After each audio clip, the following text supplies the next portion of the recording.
Hey, everybody out there. How is it going? My name is FullQ Developer, and I love building stuff. I love building apps.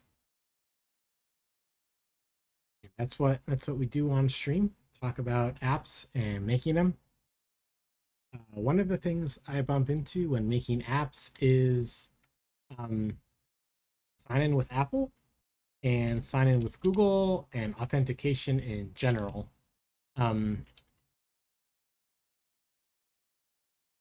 And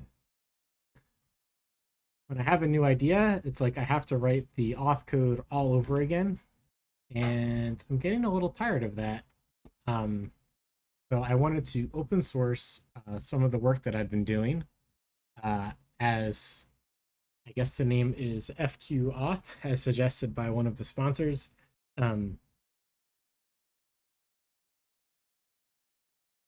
yeah, so this is what I've been working on, and I wanted to kind of talk through some of the goals of the project and whatnot, and how it's been going. Um, I guess yesterday's stream was a little short. I was really tired. But I think it wasn't physical tired or something, because as soon as I got off the stream, I did like 10 hours of work on FQAuth. Um, I got a lot of stuff done on the initial branch. Um, I got all kinds of stuff done. I wanted to talk through some of it. Um, but first, the goals. I wanted to make the app really easy to use. You could deploy it as a microservice on a Heroku free tier. I'm hoping to provide Kubernetes or Helm templates to get it up and running on your cluster right away. Um, and I think this could be like educational also for folks to see how signing with Apple is going. They can follow the project um, on stream or on YouTube or just through GitHub. It won't be limited just to stream. Because it's open source. It's You can follow along um, at home or wherever you are. Um,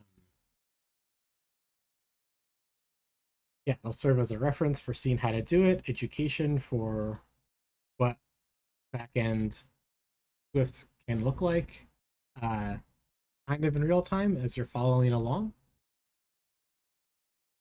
Um, wow. Okay, so that was we're only a few minutes in. Um, I don't know if I'm gonna be able to talk for 2 hours about stuff, but we'll see how it goes. Um,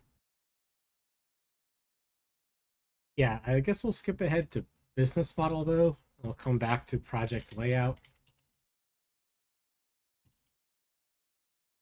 Um, the business model right now is just GitHub sponsors. Thank you so much to OXLeaf for sponsoring us so far. You can see the different. Oh, this shows all the private stuff. Thanks, GitHub. You can see the sponsors view there. Um, See the different tiers, and maybe I'll add some more. Open to suggestions for that, of course. Um, and maybe we'll sell like hosting for this too. I guess that's like the WordPress model where they have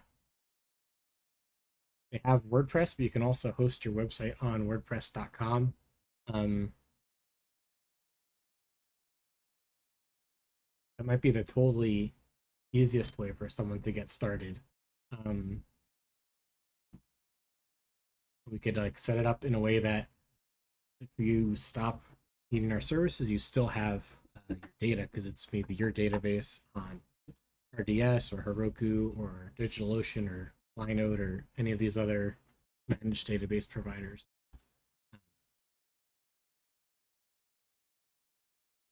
Okay, let's talk about the project layout, I guess. Um, so I guess it is a Swift project. So we have our package, Swift, we have our resources, sources, tests, our Dockerfile, our mint file, and I guess the pins. Let's see, I guess we could start by talking about the dependencies. So far, of course, it's built on top of Vapor. I've used Vapor on many projects before, including Underway, which I would say is my most successful project so far. Some people really love that app. Let's see, what else? JWT, I guess the idea is that this server will issue JWTs for you that you can consume from your other microservices. And we're going to offer a library to make that super easy. And through, or just consume it on your iOS or Android app. And we also plan to provide SDKs to make that super easy to do. But of course, not required. It's just a JWT. You can consume it however you like. And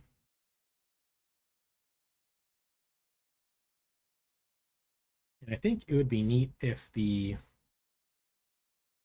Android and iOS SDKs also provided a few screens that you could use as reference or just as a straight up drop-in,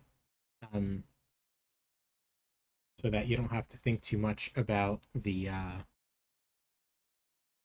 about that part of your app. Just get straight to building the good stuff. You can kind of do this with, there are services that do this. As far as I know, there isn't an open source way that's like supported that does this. So I'm hoping that this kind of threads the needle right down there and we have a smashing success of a project. I guess we talked about goals again inside of that JWT dependency. Cool. What else is there to say? Yeah, I guess, you can provide your own JWT private keys, and we'll have documentation for how to provide those. Also, scripts, probably in Swish, to generate those to make it super easy to rotate, have them be secure, and all that. Yeah, I've got lofty goals for this. And then I think we're going to standardize on Postgres here. I don't really see a strong case for making it cross database. Postgres is, open source and free and supported as RDS on Amazon, as Postgres directly on DigitalOcean. I think there's other managed database providers for Postgres. And most importantly, it's supported by Vapor. And Vapor, I think, only supports MySQL would be the other relational database that would be interesting. So just going to stick with my favorite one here. And then there are some tasks that we need to do. So we're going to use the Vapor Queues plugin for that. Maybe there might be some things that we need to cache, especially if we go towards also support web, not just iOS and Android. But we'll get there.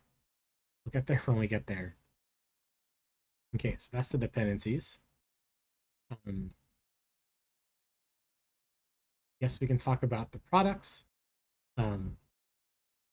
Yes, there will be an executable server, and there will be the library that your other microservices can use. And I think that's kind of the minimal product.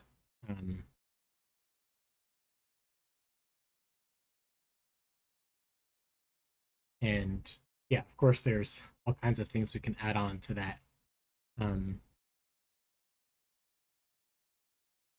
I guess macOS 11, I guess talking about the supported platforms is another thing we can talk about. Um, Obviously, we're supporting Linux, but you don't need to say that in the platforms. It's actually, as far as I've researched, completely ignored. You try to put anything about Linux in here anyway. Um, so don't even bother. macOS 11 versus 12, I guess that's kind of a big deal because macOS 12, we can use async await, which is very nice. um, it's not on macOS 11. macOS 11 still on event loop features. And this is kind of an infrastructure problem, is that on GitHub runners, macOS 12, I've tried to run open source projects on macOS 12 on GitHub Actions, and yeah, your runner just waits for 12 hours and then conks out. Um, so I guess that's why we're supporting macOS 11 for that reason. Um, Perhaps we could swap to a different free and open source continuous integration service. Like maybe I think Bitrise has an open source um,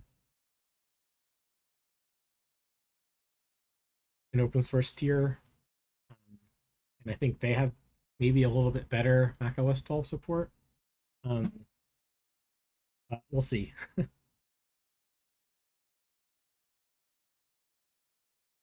um, so then going on down the line, we have our targets. Um, this is the main target, the server. And see our source tree matches up. And we're just kind of supporting, giving it the main dependencies that it needs. Um, and then when we're release mode, we make sure to, it says it's an unsafe flag, but I'm told it's very safe to ask for cross-module optimization. So we will. And then, of course, we have some tests. Um, Not too many tests at the moment, but they will be in there. Let's see. What else about the project layout can we talk about? So we can open up the folder, and we have our main. Um, so this is a standard Vapor setup. And you can do this now. You don't have to have a separate target just for the executable. They can all live in the same folder now. And so that's what I've done.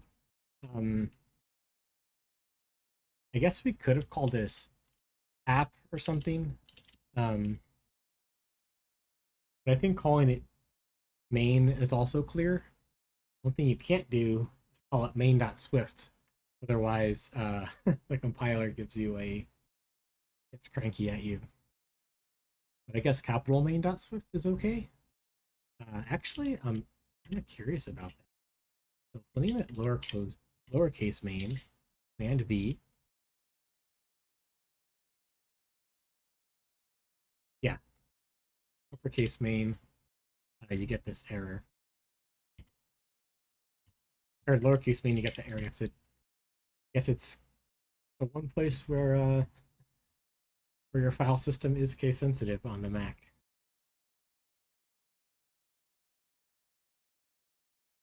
Then we have the environment variables. Of course, there's some Apple services stuff, your Apple ID, your Apple Team ID, uh, your Redis URL, and your Postgres URL. Maybe this should be capitalized.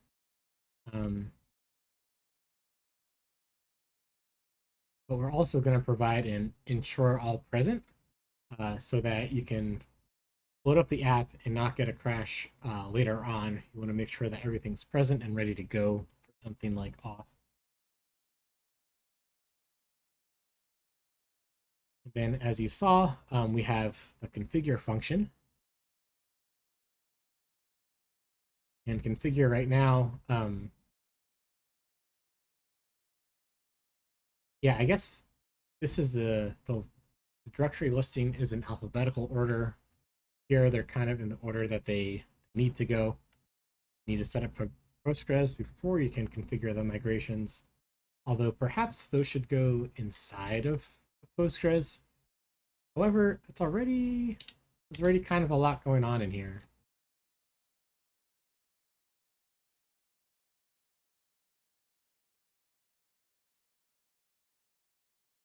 Um, I guess the main difference is in production, we want to, especially for Heroku,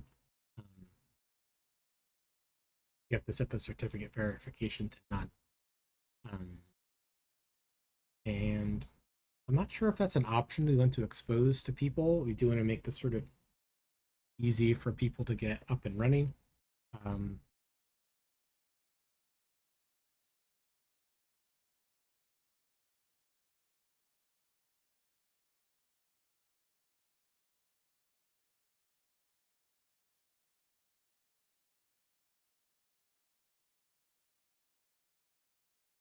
Also, it needs to be somewhat configurable if this is an actual thing that people will run into. So I guess we'll see. And then our Redis is also pretty simple. I guess we can refactor this a little bit. This, oops, Command X.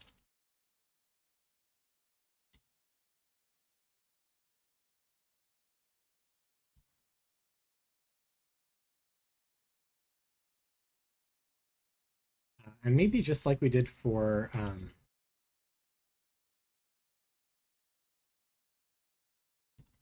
Postgres, this should be maybe we can throw like not an URL over here as well. Let's copy that over.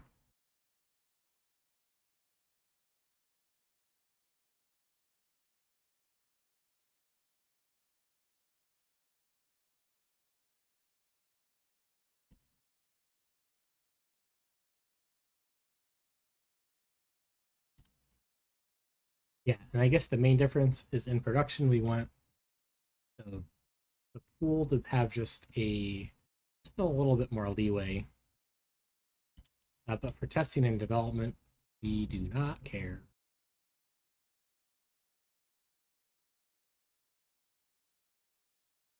Maybe this should be like pulled out as well.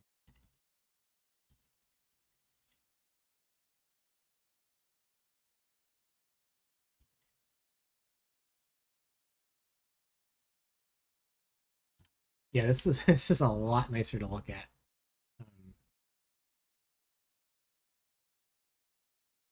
Oh, this should be.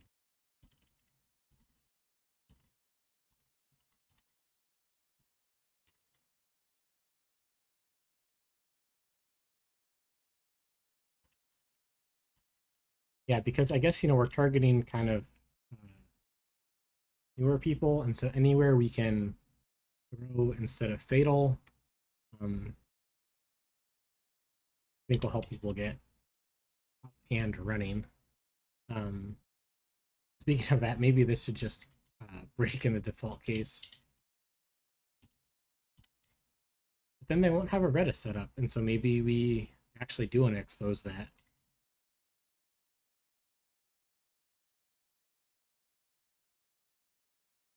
And then what is the type of this pool? It's a pool options. Okay.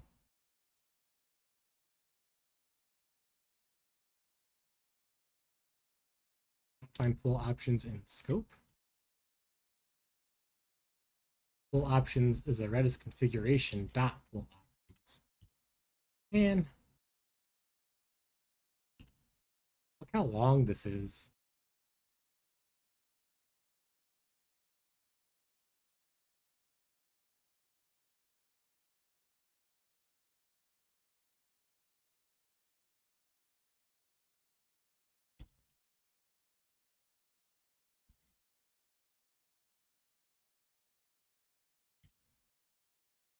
Okay, what else can we talk about?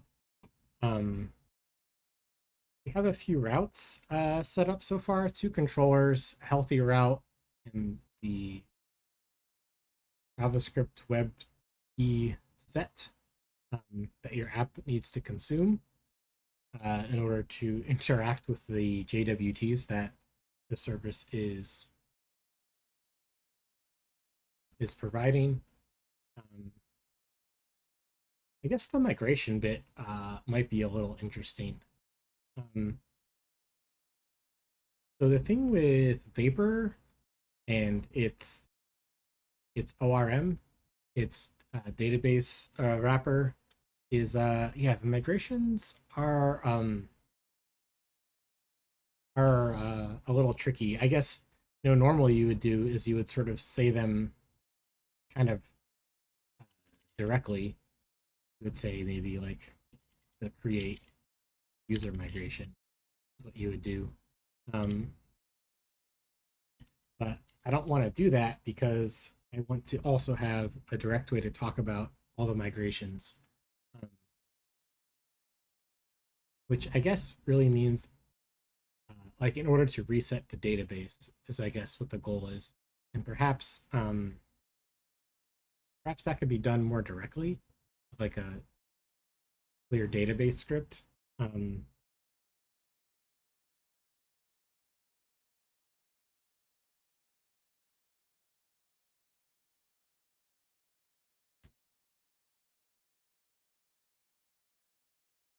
yeah, that might be better because yeah, I'm talking about each migration by itself here, and that's not that great. um, Swap to Nova. Um,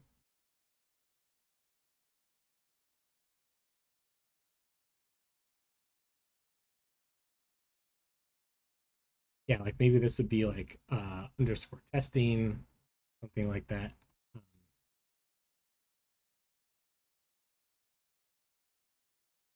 and then we could have a separate script that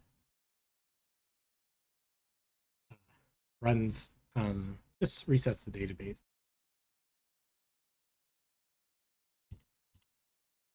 Um, yeah, so that's kind of one wrinkle with the migrations, and I think that's something that I can improve on. But there are other things which I'm not exactly sure how to improve on. If we look at say these migrations, like using Fluent, I'm not sure how to install the UUID um, extension for Postgres. You need to just kind of run a command. Um, Same thing with creating a function with a trigger for updating timestamps. Um, and I'm not sure how to do that using uh, using Fluent. So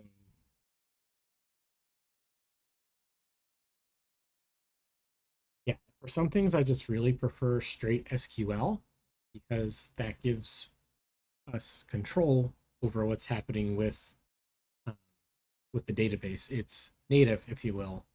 Um, I always prefer sort of the native language um, whenever I can. For iOS, I write in Swift. For Android, I write in Kotlin. So I don't think it's surprising that for the database, I um, want to write in SQL because there are some things that Fluent just can't really support or doesn't support yet. Um,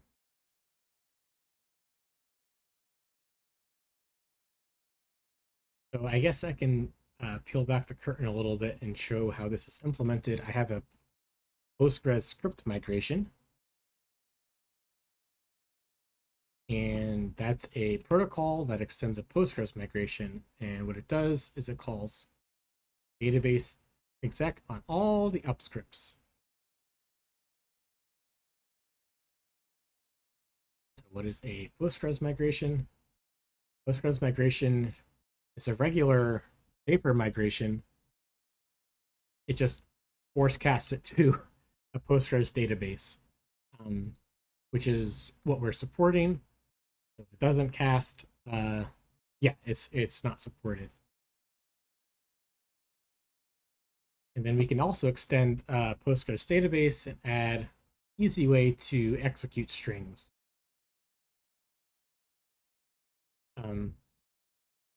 We have the exec, which is just delegates to simple query, while also tracing. This was for debugging, and maybe we can remove this.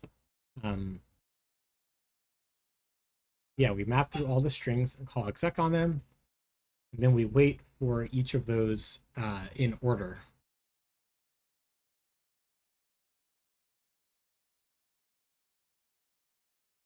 And actually, I wonder if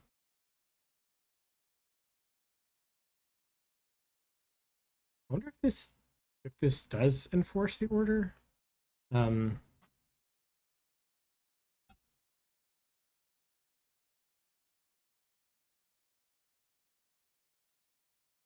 like I wonder if instead of mapping to a future and then waiting for the futures in order, if we need to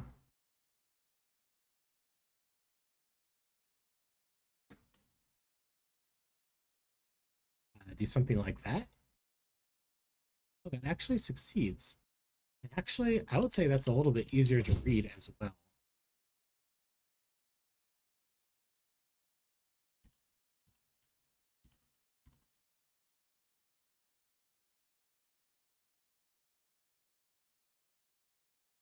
Maybe something like that.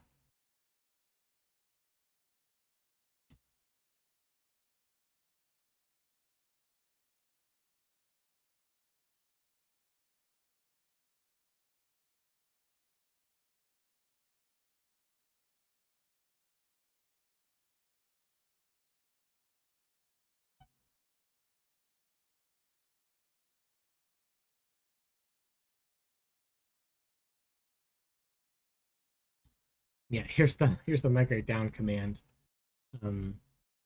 which this should probably just be a database reset script and have nothing to do with Vapor at all. And that's on me. That's something that we can improve. And then we don't need this all situation anymore. And then the migrations just go in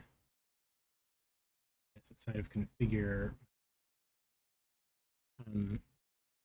Although the one nice thing about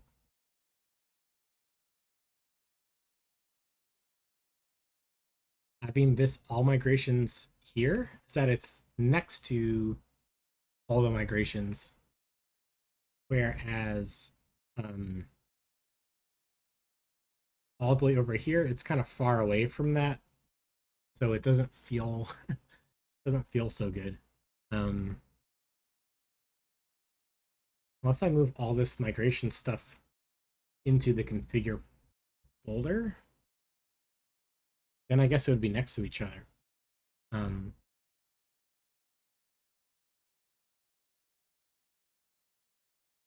That's actually an option. See, let's commit some of this cleanup.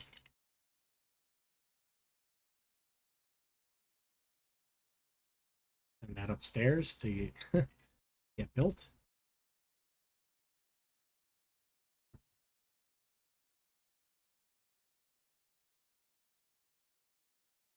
Yeah, so what if we did bring migrations down here? We deleted all. Deleted this and since we're going to have a separate reset database command. And then this is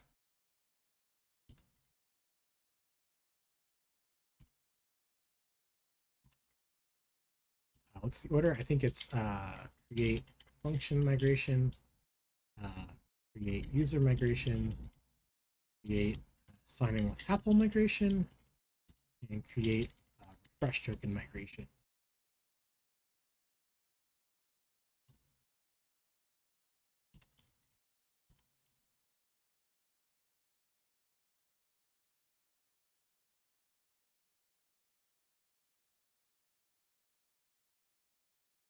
So now we don't have any commands left. Just, I guess we'll keep this empty file here, at least for right now.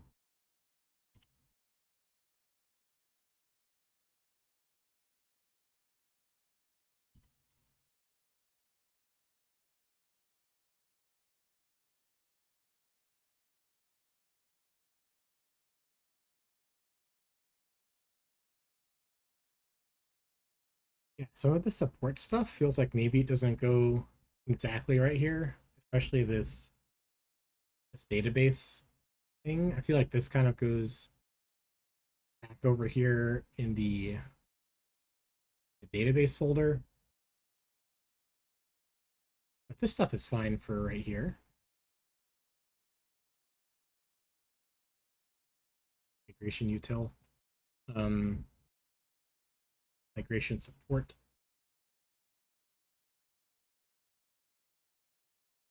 What's better, util or support? I guess util kind of can feel like a mixed bag of like an empty closet, and it's actually very specific. It's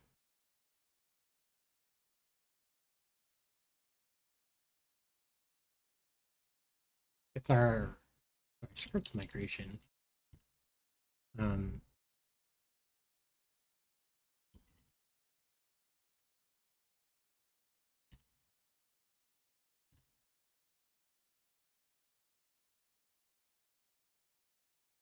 does that help people understand what's in there though? Yeah, this says what's in there. It's our migration protocol. I guess we're using as a mixin. But all we need to do is provide the up scripts and the down scripts. Um,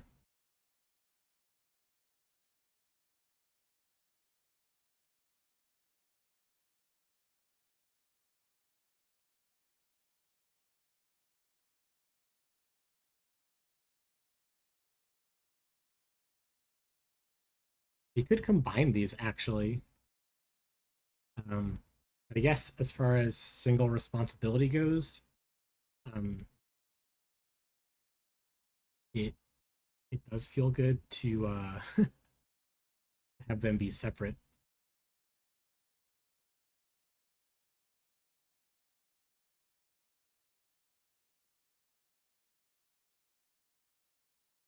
Let's see.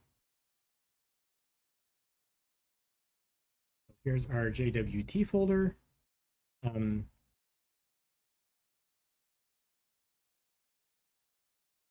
I'm thinking that uh, we'll have we need at least three JWTs off the top of my head. We need one to talk to Apple, um, and we need our private key for signing what we issue, and obviously the public one. The public one we want to expose as a JWT key set.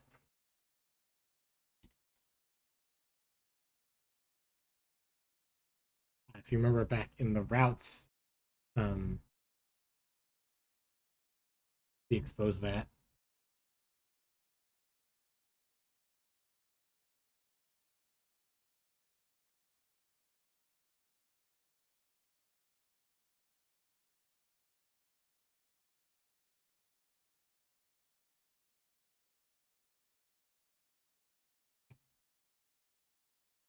Okay, and then there's also this Apple folder. We haven't done anything with in-app purchases quite yet. There's a bunch of stuff for signing with Apple. We have our signing with Apple controller. Um,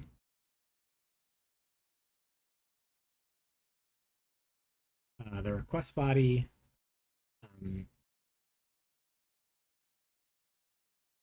How it interacts with the database. And the model for what it stores in the database. We keep track of when we did the most recent refreshes, because that's something that this we do want to do is continuously what's it called? Refresh your Apple tokens for you.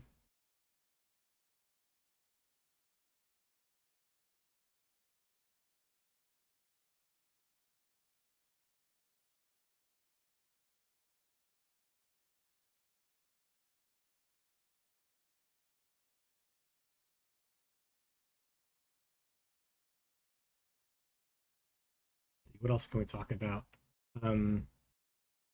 We copied this stuff from the Apple's documentation. Um, all the ways that Apple communicates with our server and us to Apple servers for sign in with Apple, including their server to server notifications. And they give us back a token. And one little quirk is if we have this used anywhere. Yeah, the Apple's server APIs, they return true as a string. So at least for the way that Codable works in Swift, we had to make a custom Apple JSON bool. I'm not wasn't sure what to call it. An Apple Boolean in order to parse a Boolean from their string true or false. That's something we can maybe write some tests for to show off. Once we get up and running, I can actually get some sample data to store in here to make sure our tests are passing.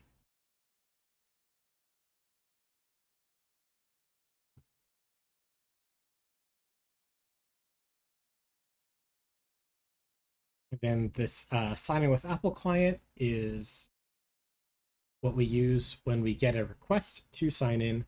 We need to verify everything that was passed from the iOS app over to Apple so that Apple can sign it.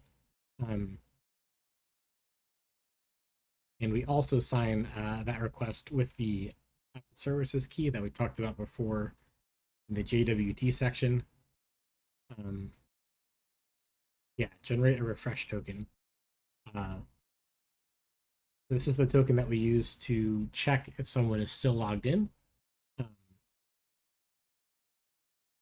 And that part is not yet done. Maybe I'll work on that later tonight. And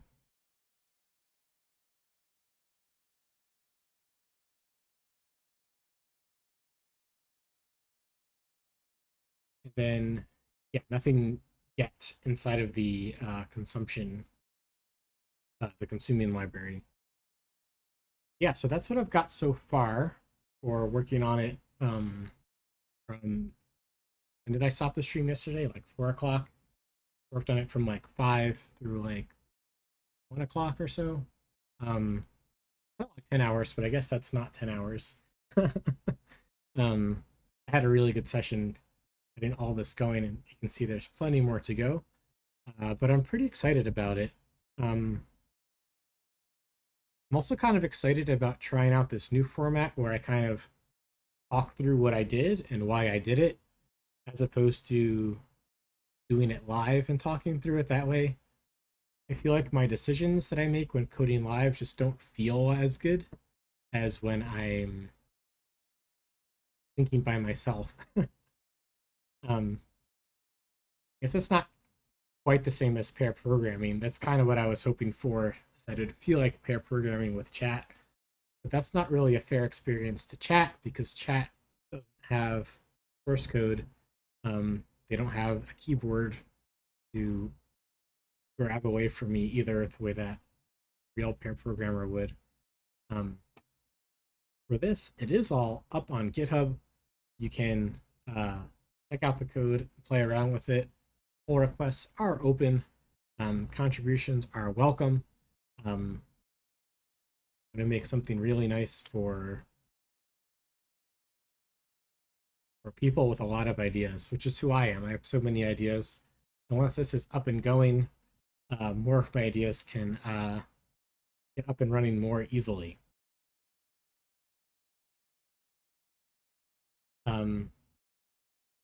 Yeah, so I usually stream till 5 o'clock on Fridays. But I think I'm done. Oh, no, I have 2 more things I can talk about. I can talk about the GitHub Actions. Let's see, are we passing? We're still running from the most recent push. Yeah, we have two flows. We have one for building. This just runs the Docker build, which I guess we'll get to in the next section. And then build on the Mac, which you use a Swift setup for. Check out the code, and then build release. Yeah, we could do this all at once, I guess, in the same workflow, but we can also do it in separate workflows.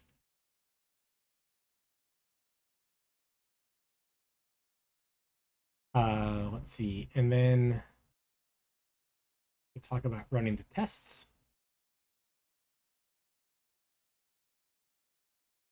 We passed on Ubuntu. So here, because we depend on Redis and Postgres, I found two actions that'll set up Postgres and set up Redis. That works on both Mac and on Ubuntu, which is really nice, which means that I can show you. Our test workflow is a matrix for the two different operating systems that we're running on. And we set up Swift, we set up Postgres and Redis, and then we run Swift test. Yeah, and just, a random key for testing. And so far they're passing. I haven't really done any migrations yet in the testing on GitHub. So I guess we'll see how that goes.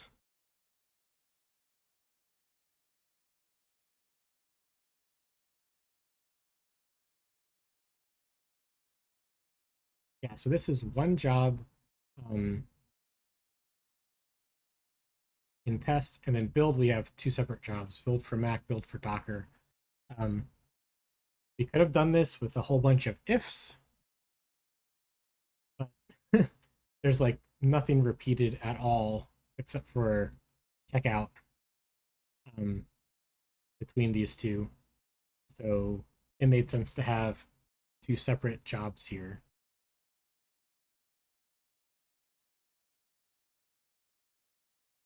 And those run on every push. Make sure that our code is groovy every push.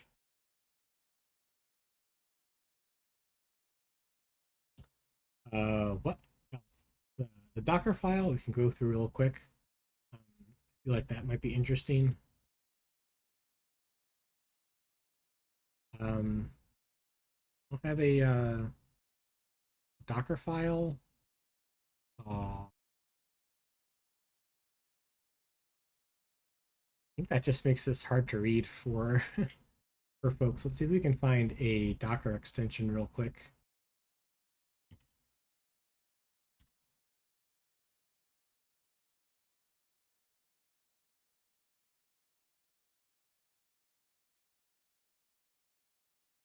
Well, it's not that pretty, but it's it's better than nothing.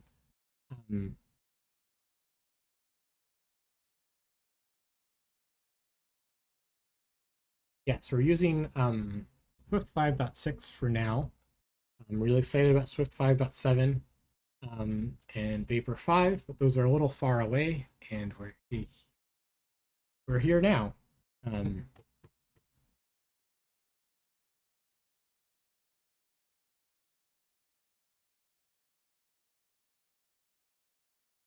Yeah, so we copy in the package resolved, we copy in the resources and the tests, and then we build release.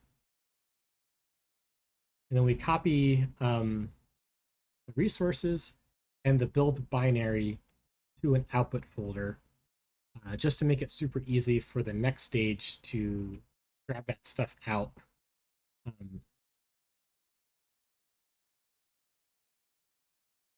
Yeah, so that's the builder. Then we have production base. And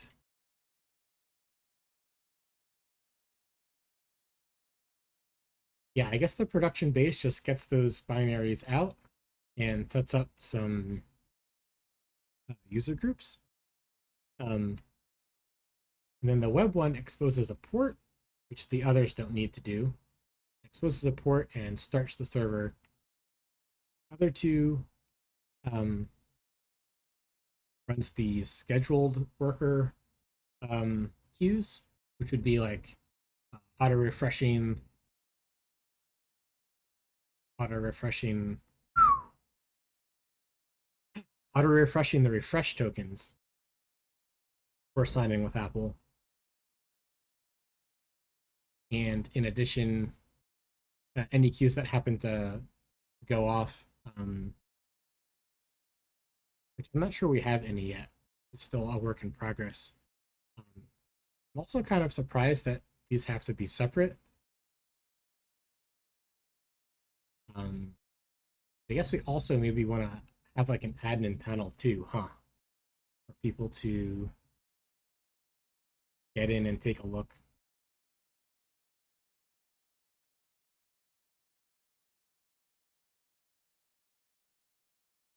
And then lastly, we have the migrate version of the Docker container.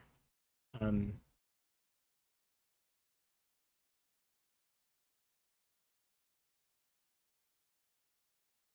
yeah, I wonder if we need these other ones. I mean, they're nice, but from a this would be like 4 different images, and the only difference is the command that's run, and I guess the port exposed, and that could be specified in your Kubernetes manifests, um, or as whatever scripts there are that you're using to operate your server.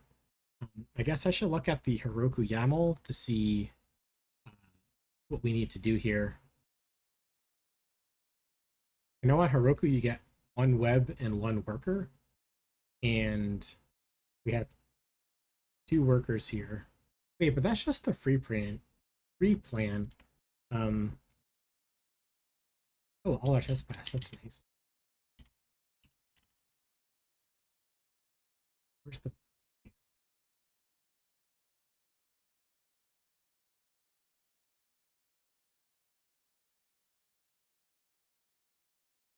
free and hobby?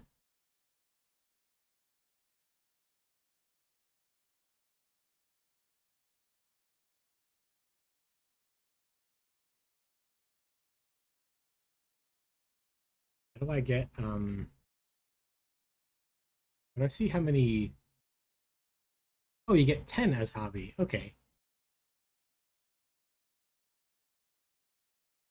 So that's completely fine. Yeah, I'm used to thinking about only the free plans for Heroku, which is only 2. And we have 2 right here. um, without even the main server. So that's great. And then of course the release tasks for migrate. Um, that's a Docker file. That's the progress we've gotten so far. Um, I tried turning off the ads on Twitch. I hope those stayed off. Um, I had them set to go once an hour, and folks were saying, no, they're happening way more often than that. I thought 30 seconds for an hour seemed like not too bad for me, but I guess if Twitch is happening, making them happen more than that, that's that wasn't me. I set it to be once an hour and only 30 seconds. But yeah, I'm really curious to hear what you all think of this different format about kind of talking through the project and what I've done as opposed to doing live coding. Um, Kind of excited about it. I want to see how it goes. Going to try it at least a few more times. Um,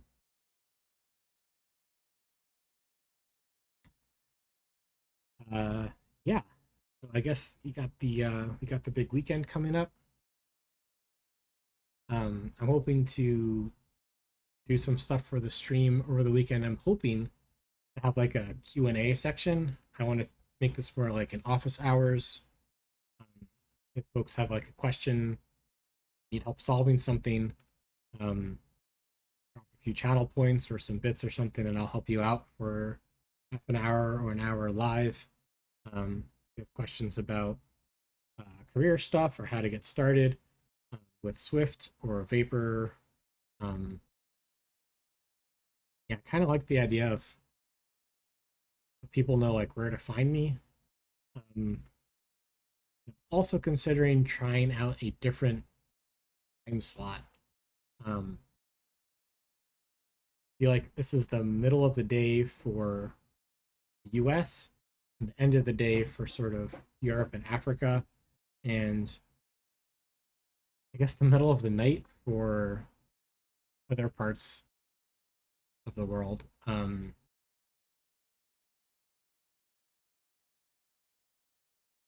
Yeah, it was nice getting the after work European crowd.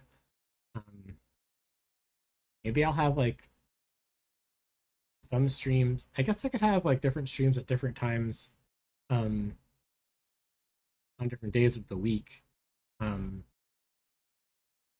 Lunchtime or like after work time. Um, that's an idea too.